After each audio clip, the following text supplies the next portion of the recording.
SAP, so thank you for Sorry, that. it's on the So OneDrive, without further so ado, I we're gotta going to turn videotape it it. over It's not public. to Chef Warren, and I think he's going to start with our first recipe. Chef? Thank you very much, John.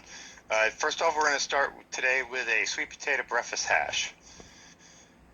Our ingredients for this recipe is 1 tablespoon of butter, 1 whole sweet potato diced, a half a Spanish onion, 1 tablespoon of extra virgin olive oil, 2 teaspoons of dark chili dried, 2 teaspoons also of the smoked Hungarian paprika, 1 tablespoon of fresh chopped thyme, 1/4 cup of shredded cheddar cheese. We have 4 eggs, and we have 1 tablespoon of kosher salt and 1 tablespoon of the black pepper. So first off, what we're going to do is we are going to start toasting our dry spices, and we'll get back to this in a minute as far as what we're doing with it. So, Chef, do you have that pan preheated? I do. It's about a low, medium heat, just to kind of wake up the oils and everything like that. So here, one of the things that I do love about with the recipes that I do is it's very quick, very simple, small amount of ingredients, and everything can kind of be made ahead of time. So here we have our sweet potatoes with the salt and pepper and half of the olive oil and fresh thyme.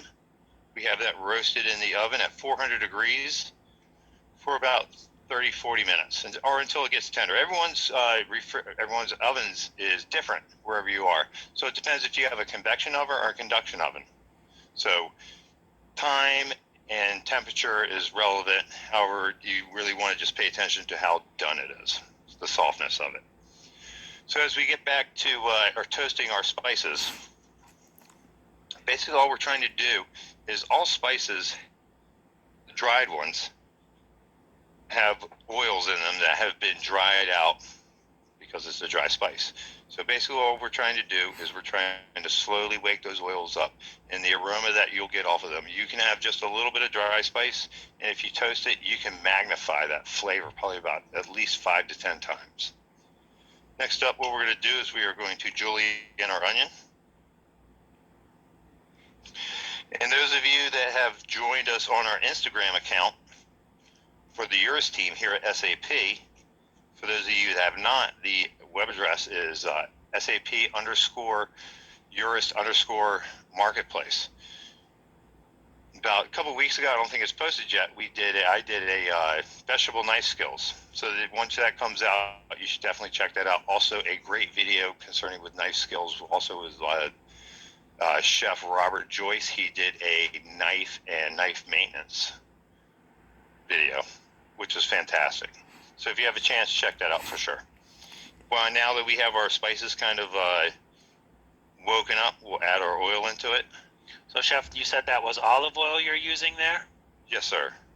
And is this extra virgin olive oil or just regular olive oil that we're using today? This is regular olive oil. You can use extra virgin olive oil. You can use canola oil, sunflower oil, safflower oil, whatever you wish. Great, thank you. We got our onions in there. We're going to turn up the heat a little bit. Now that we have a lot more oil in those spices with the olive oil, now we can turn up the heat. Otherwise, if you go kind of a high to moderate heat while you're toasting your spices, they can burn really quickly. So, Chef, if they burn their spices, should they start over, or can they still use them? Completely start over. Yes, completely start over. If you burn anything, start over, for sure.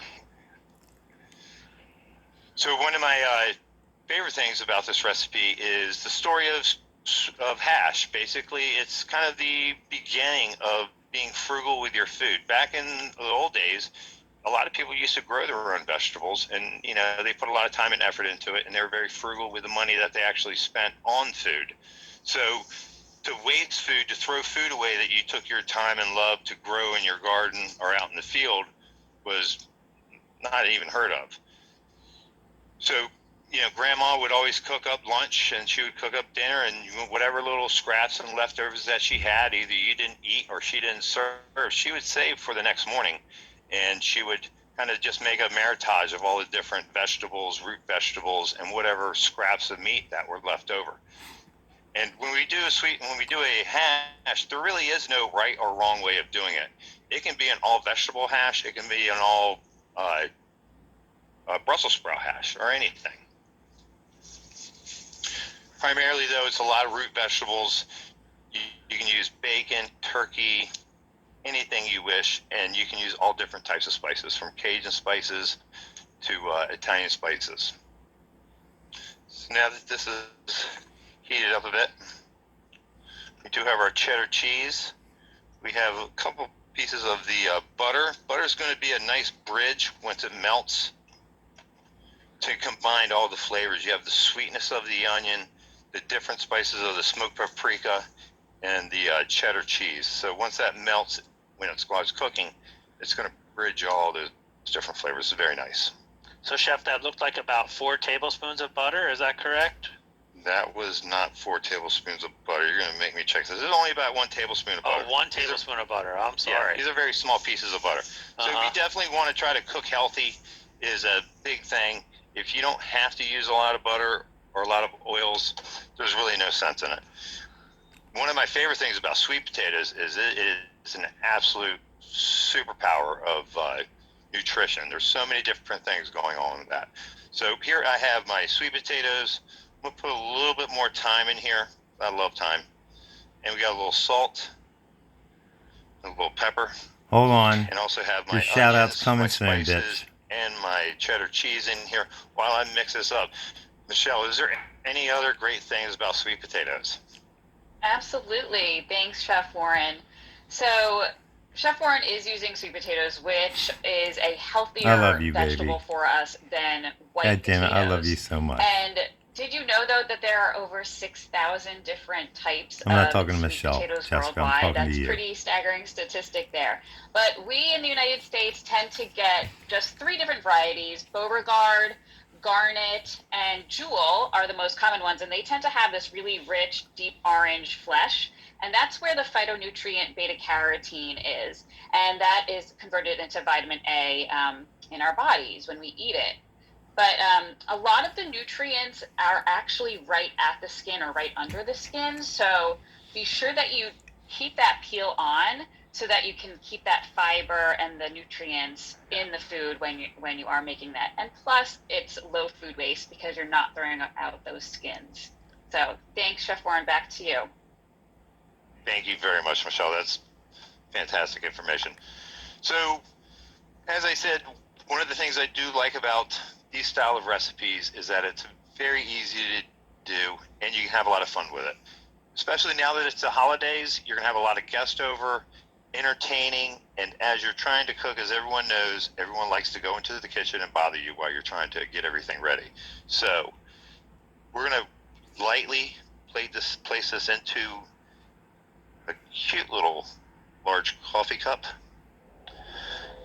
So this is one of the things that you can do to kind of just show off all your different stuff that you have in your kitchen. So it's very casual, very rustic to use a small coffee cup.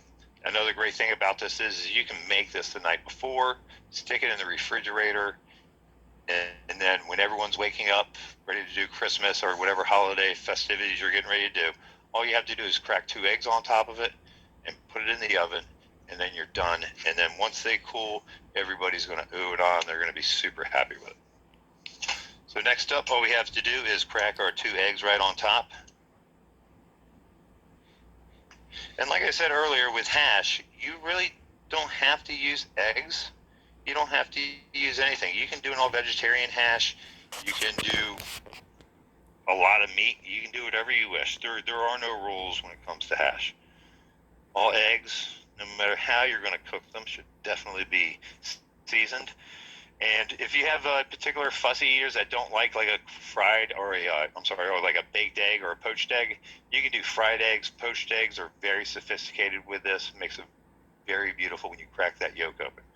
So we're going to, through the magic of the internet, I'm going to place this in our oven. So, Chef, what temperature is your oven set to? It is set at 400. So basically what we're trying to do is we're trying to heat it up very quickly, because once you start cooking the egg white, the yolk is not going to be very far behind it. So it really depends upon when you're doing your roasted egg, what level of doneness do you like. So you really need to keep an eye on it, because once that albumin, the egg white, starts to cook, the yolk's going to be a little bit behind it, and then it's going to take a little while for that yolk to catch up. And then before you know it, you're going to have a hard yolk, and everyone's going to be, especially if they like dippy eggs, you might have a problem with them. So, anyways, this Dippy is egg, definitely you one of my dippy favorites. egg Like I bitch. said, there are no rules when you make I hash. love you. Have fun. Use whatever you have. That's the definition of hash. So, I'm going to have a little bite of this. Thank you very much, and I hope you guys enjoy. That looks amazing, Chef. Thanks for that. So I we're love going you. to jump into